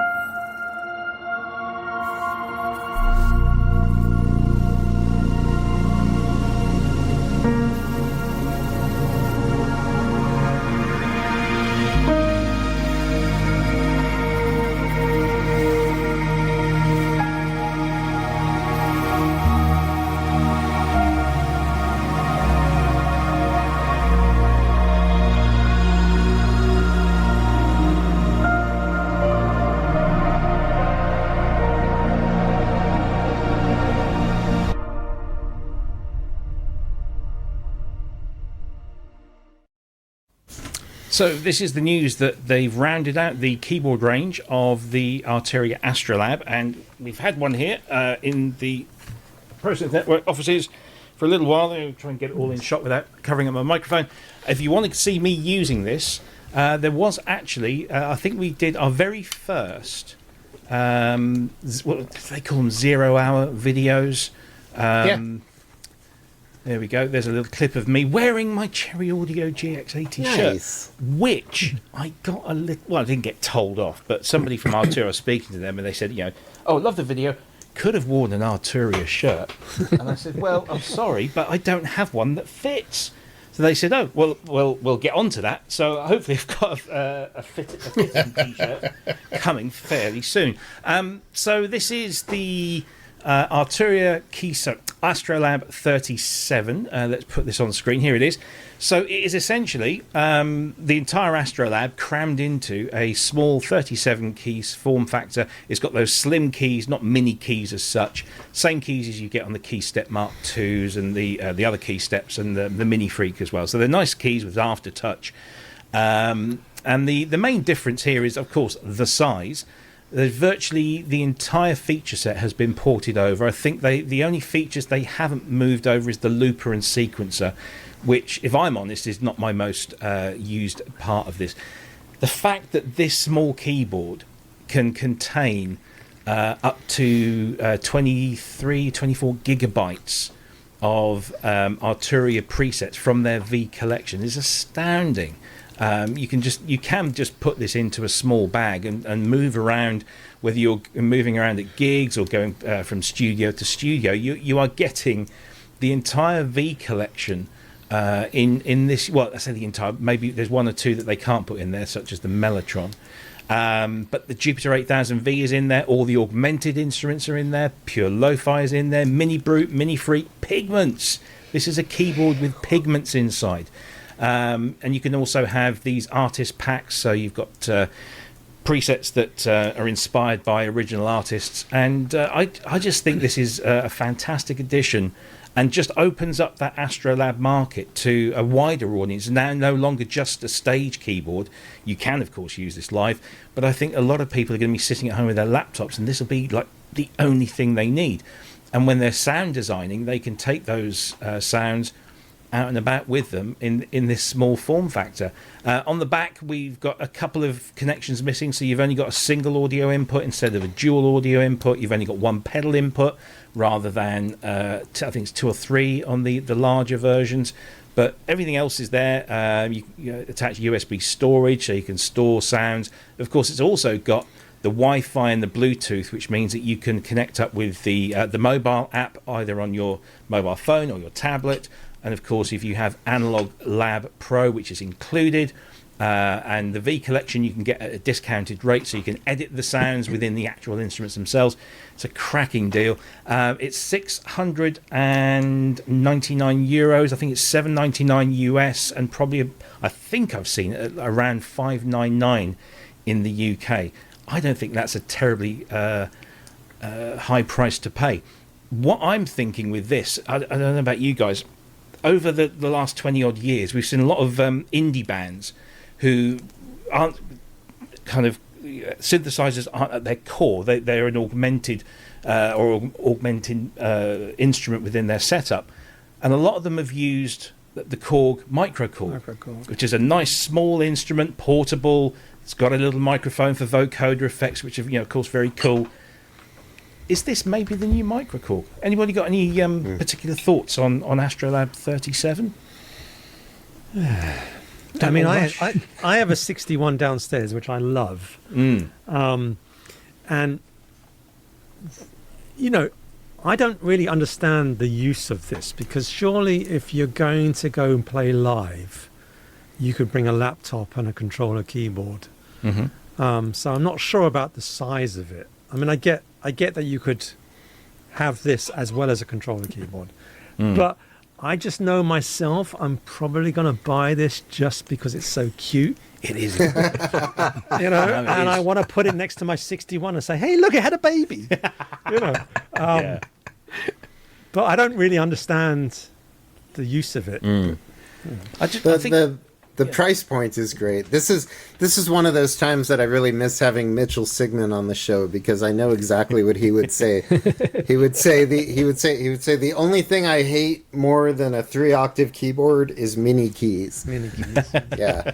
But, Those are good keys, though. That's what I use. I use a key step to program. No, the keys are great, of my sounds. and the aftertouch And, works fantastically. But yeah. I Exactly. It's such a. I mean, I got it right here. It's like I have one there. It's incredibly cute. The first thing, as soon as I took it out of the box, I just fell in love with its design. Because it's perfect. There's no empty space on it.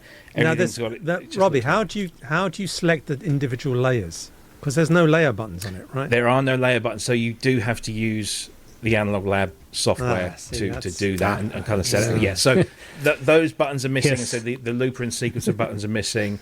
But other than that, it's pretty much. And as far as I'm aware, because I did ask this of Arturia, and they didn't get back to me yet, but I think I've worked it out for myself, because I wanted to know what was inside in terms of the processor, because when they brought out the 88, obviously with its extended key range, they needed a little bit more oomph. And of course, the technology had moved on, in the year since they'd brought out the 61. So they put a slightly more powerful processor in there, and I was wondering, had they done that with the small it's the one? 61. It's the same as the 61 because the firmwares are identical. So, but I mean, the software has been improved. Certainly, when I first got the 61, which is just up there, and I got it before it was released, the load times were in some cases quite painfully slow for something that you'd expect to be quite snappy. But they have improved. I don't know, Mal, if you concur that certainly with the latest update, it's a lot snappier. Yeah. I mean, I've actually done an open mic with my Astrolab, and it works great. And that's why I totally understand the 61 and the 88 note versions, because live they are really great, because you have everything. I mean, you have everything that you could possibly want. But this little thing, I think it is going to become a micro Korg. I'm going to just do a bass line on it.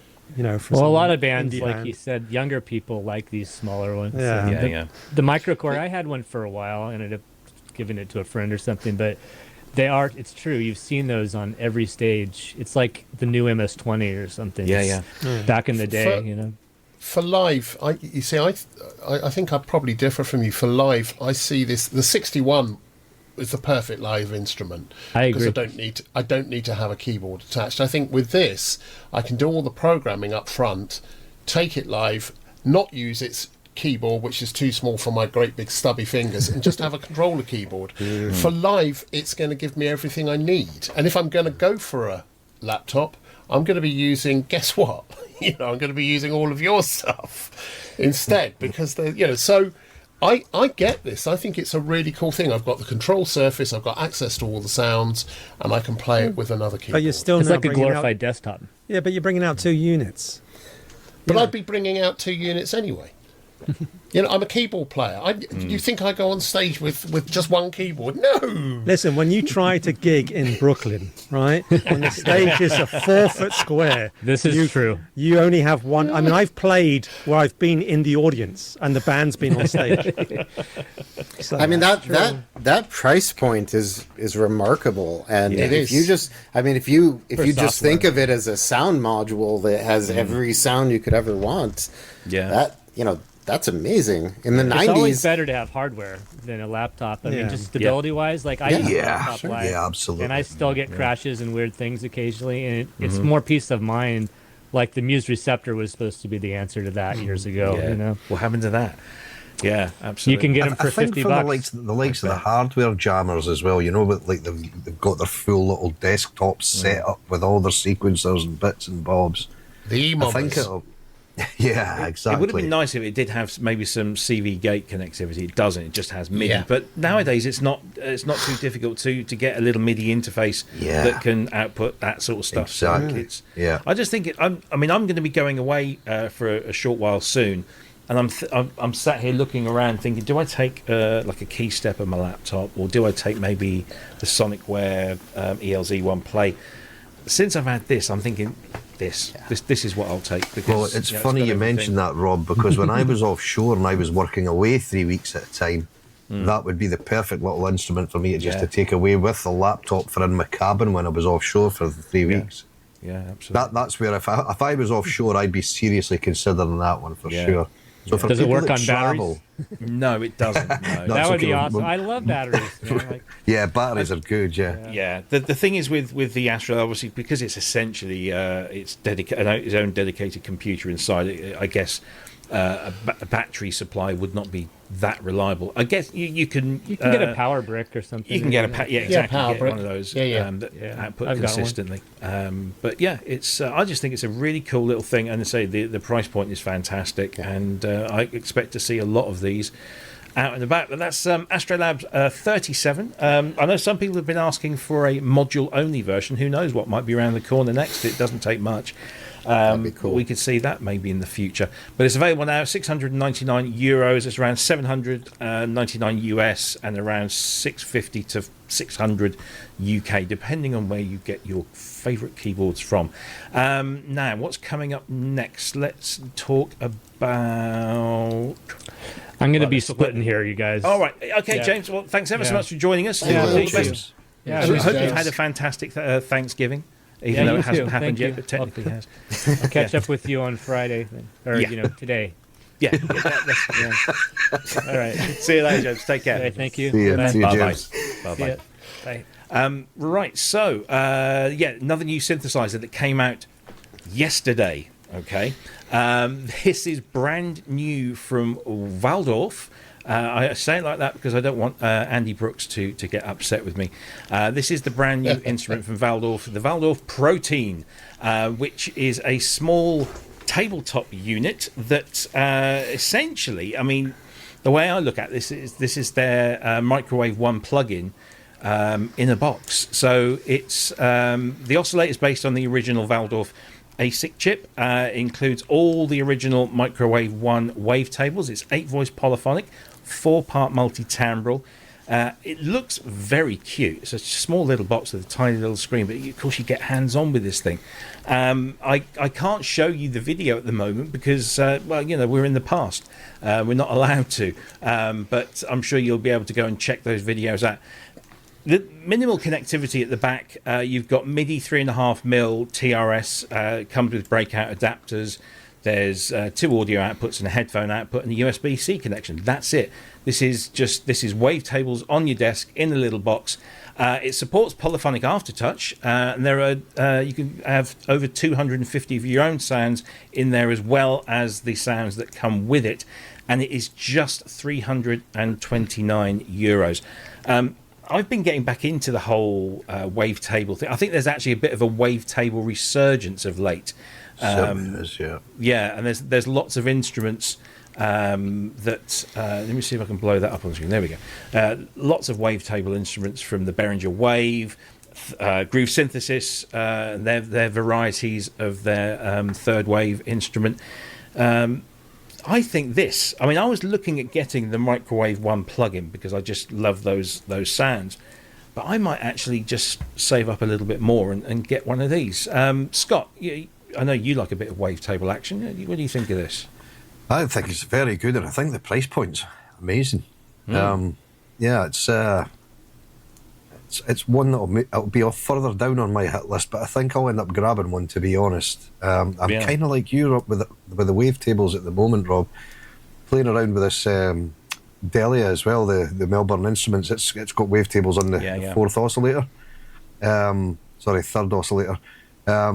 And yeah, there's more and more of these synths are coming out with these wavetables in them, and it's just such a change from the analog side of things. It's just digital's the new analog. Yeah.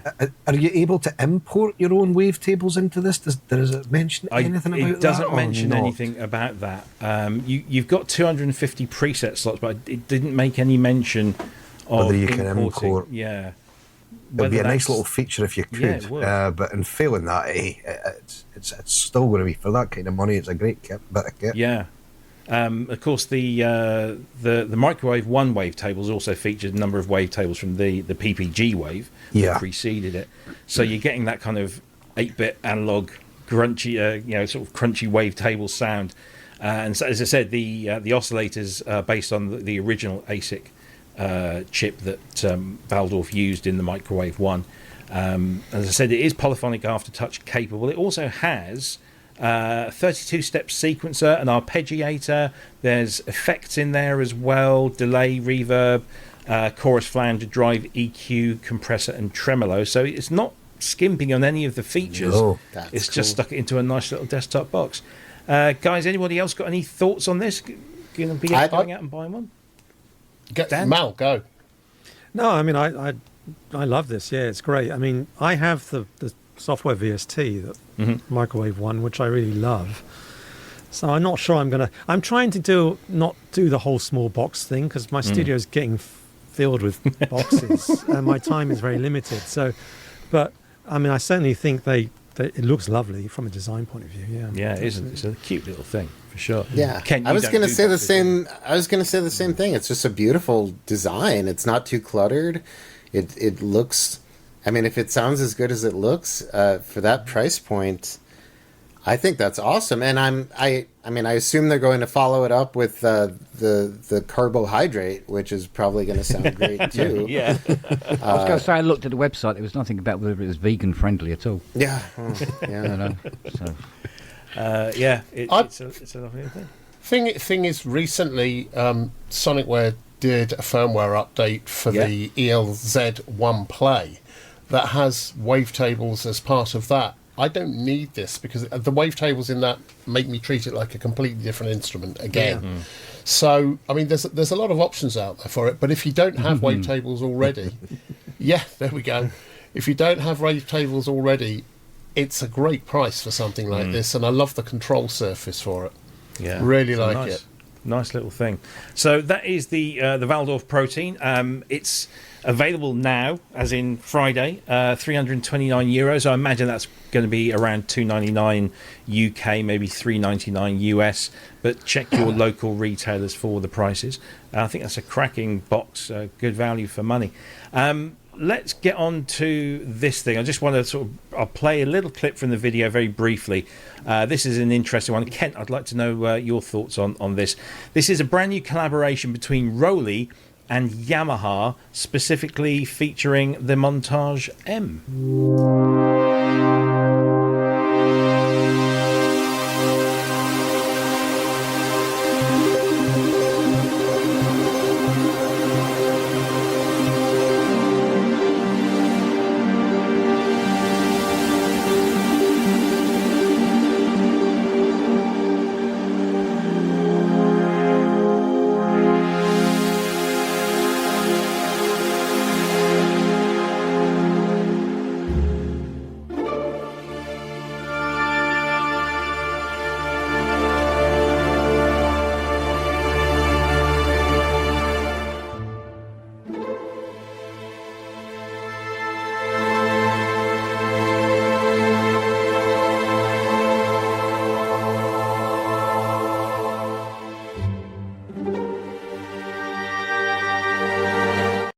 Anyway, you get the idea. This is a combination of the Rolley Airwave, which is this thing that kind of sits behind the keyboard and has hand tracking capabilities, very detailed hand tracking capabilities. They brought this out back end of last year, I think it was around October of last year, and they married it up with some of their controllers. Now they've done this collaboration with Yamaha, and they've curated 32 specific presets to be used in combination with the Montage M, whether it's a 6, 7 or 8, and the Airwave unit itself. The keyboard is a hands-on instrument, and so to take your hands away to continue the performance and then have to put them back again, and that I'm not entirely convinced of. I enjoy. I mean, Dom Segalas, I could watch him forever, but I'm not entirely. How practical is this? I don't know. I mean, Kent, you're the Rolley expert here. You see, when I'm playing, I mean, this is me, but when I'm playing.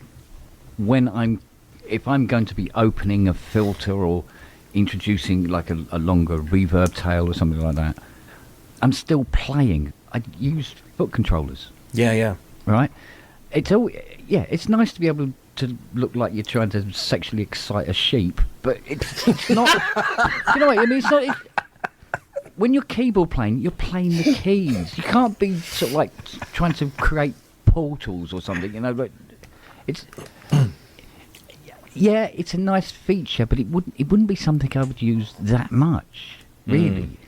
It's a very unique thing, isn't it? It has a very but it's a very specific kind of function. Yeah. That you would either go for or definitely not go for. Yeah. I think it's more of a. I think it's more aimed at. Well, it's maybe not aimed at that, but I think it would be more for a performance. Show-off type of guy on the stage, I think, you know. Yes, it's the thing is, very it would take some learning. You know? Yeah, it would take a hell of a lot of learning. I've tried. I've got the Enhancia. It's like a MIDI controller ring. Yeah, I got one of them.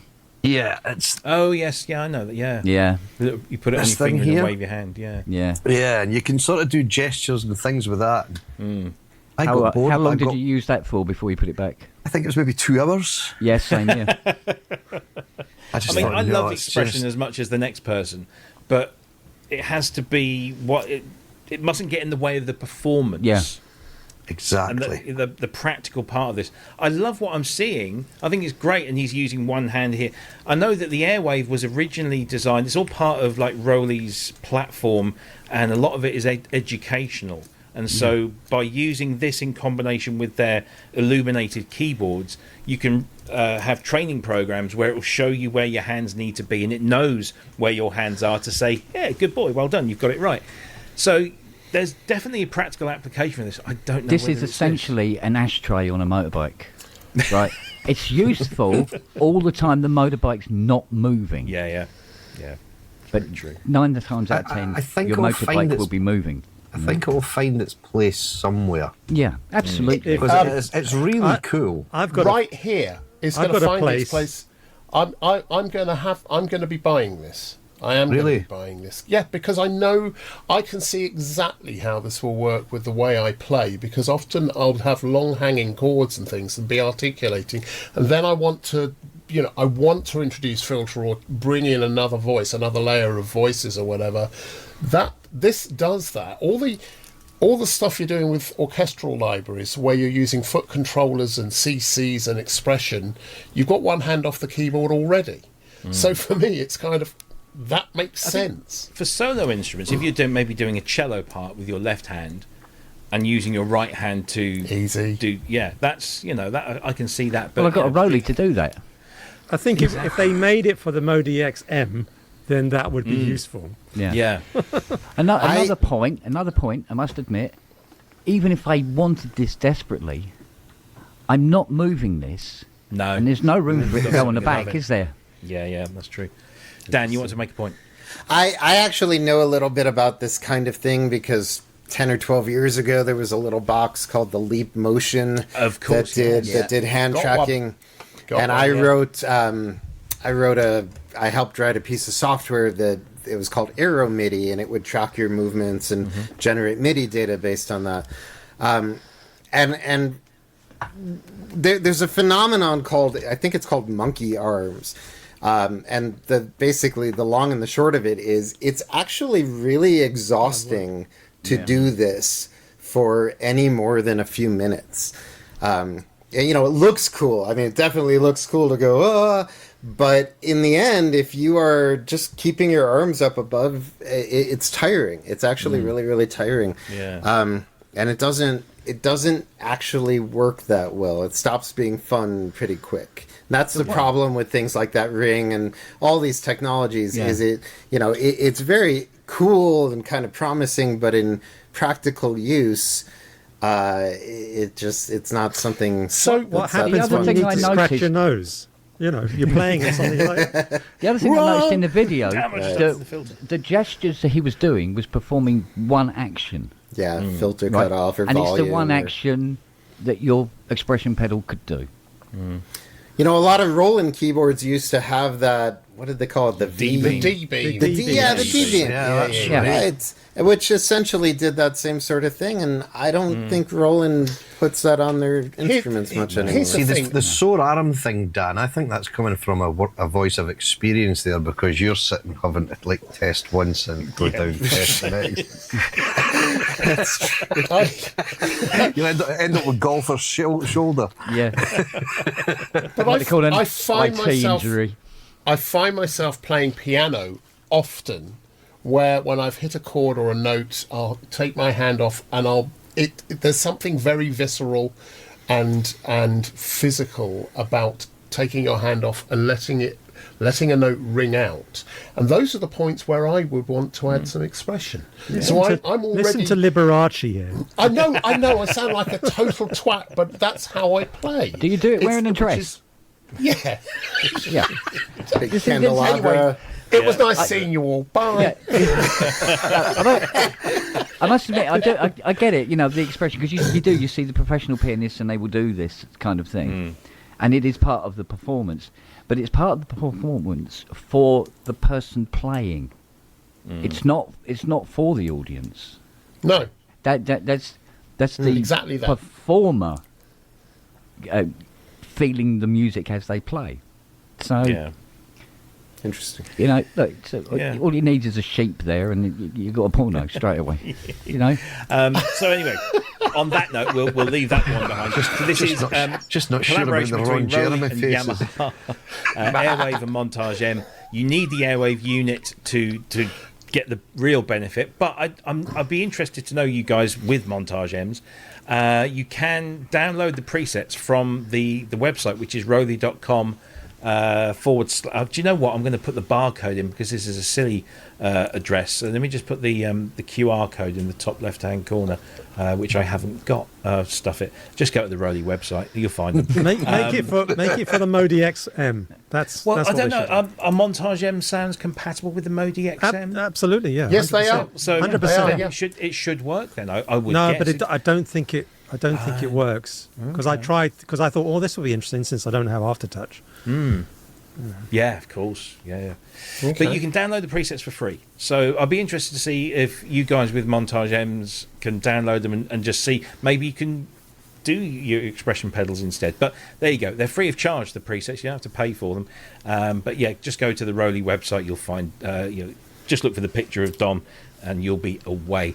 Right, there is one more thing to talk about that is new, and that is that Moog have released a Messenger preset editor along with a firmware update. Oh. So there you go. If you've got a Messenger, you can now use this on-screen editor that literally gives you a one-for-one replication of the hardware on screen and a little bit more besides. The peculiar thing with this, and it's lovely, it's free of charge. All Messenger users can go and download this from their account on Moog Music, and I was playing around with it this afternoon, and it's very useful. Yeah, the editors are very, very good. Yeah, but I've got the one for the sub 37, and it's fantastic. So if this is anything like that, it'll be very good. So the odd thing is that yesterday there's I can't remember the guy's name, but he's called Momo Editors, and he does editors for synthesizers, generally Arturia, Behringer, and he's done a few others as well. Moog is in there to boot. But yesterday he released his Moog Messenger editor. 24 hours later, this comes out. And the reason I find this a little peculiar, stick with me on this, is that the Momo editor is a standalone editor, but it's also a plugin. So you can stick it into your DAW, and then you can automate all the parameters on the hardware using this editor. And that editor is, I think it's $7. All of his editors are about $7. Moog bring out this free one today, and I'm thinking, oh, this is fantastic. I wonder how this works in Logic. Fire up Logic, and I couldn't find it. And then I looked at the small print, and it said that the plug-in versions are coming next month. Why would you release this not quite finished? What would it have something to do with a third party sticking out their editor that does all? Yeah. You know, it just kind of maybe somebody in music went, oh, we need to get this out, but it's not quite finished. I don't care. Let's get it out. It's free. Either way, you can make your own choice with this. But I just think this is a very cool little addition to what is already a very cool little synthesizer. I love the Messenger. I just love having that Moog sound at that price. It's just incredibly good. But of course, the editor, unlike the new editor for the Jupiter 8, which is called Mercury 8, doesn't make its own sounds, this one. Unlike Mercury. But this is it's a lovely little addition. So does anybody else have a Messenger here? You got one there, Mal? Of course. Mal's got one. I've Yeah. got one, Yeah. yeah. Have you been able to try this yet? I know it only came I out. haven't. No, but I certainly will this afternoon. Yeah, you just need to update. We've been a little busy. Yeah. Have you really? What have No, you been we doing? have. Yeah, we've been. Talking of what you've been doing, and by the way, moogmusic.com for the Messenger plug-in there. Talking of what you've been doing, I know we always ask you this question. You never give us an answer. We don't expect one. But Right. Is this the last piece of activity from Cherry Audio? Now it's Thanksgiving. You're putting your feet up for the holidays, or is there something coming? Well, this is the last instrument of the year, but we may. Yeah, you know, if people were to buy Mercury 8 and enjoy it, maybe we might have a little gift for them next month for Christmas. Oh, you heard it here first. Christmas gifts from Cherry Audio. Excellent Maybe. stuff. Well, gentlemen, we are at the 2 hour. We've just gone over the 2 hour mark. It's been an absolute pleasure, as always, to have you two guys, and of course James earlier. We love having you guys on, and possibly we won't see you again before the end of the year. So have a fantastic Christmas. Take a well-earned break. I'm sure you won't be. I'm sure you're working on the next amazing thing. But if you're able to take a break and have a fantastic Thanksgiving, or you've had a fantastic. Were you in the yesterday it was. Was it so good? How was the turkey? Was it good? So good. Excellent. What about the asteroid strike? What about the asteroid Yeah, I strike? know, right? Yeah. Yeah, that was something. Oof. Yeah. What were the asteroids not happy about the pay or something? There must be an American pay sports and team called the conditions. Astros. That's right. Gentlemen, as always, it's an absolute pleasure, and we absolutely love what you do. We love the fact that you give up your time to come on here and tell our audience all about it. And I think today's in-depth look at the Mercury 8 has been one of the best yet. And of course, it is one of your best instruments yet. So congratulations on the release. Yeah, I hope it Appreciate is. that very much. No, I know it will be incredibly successful for you.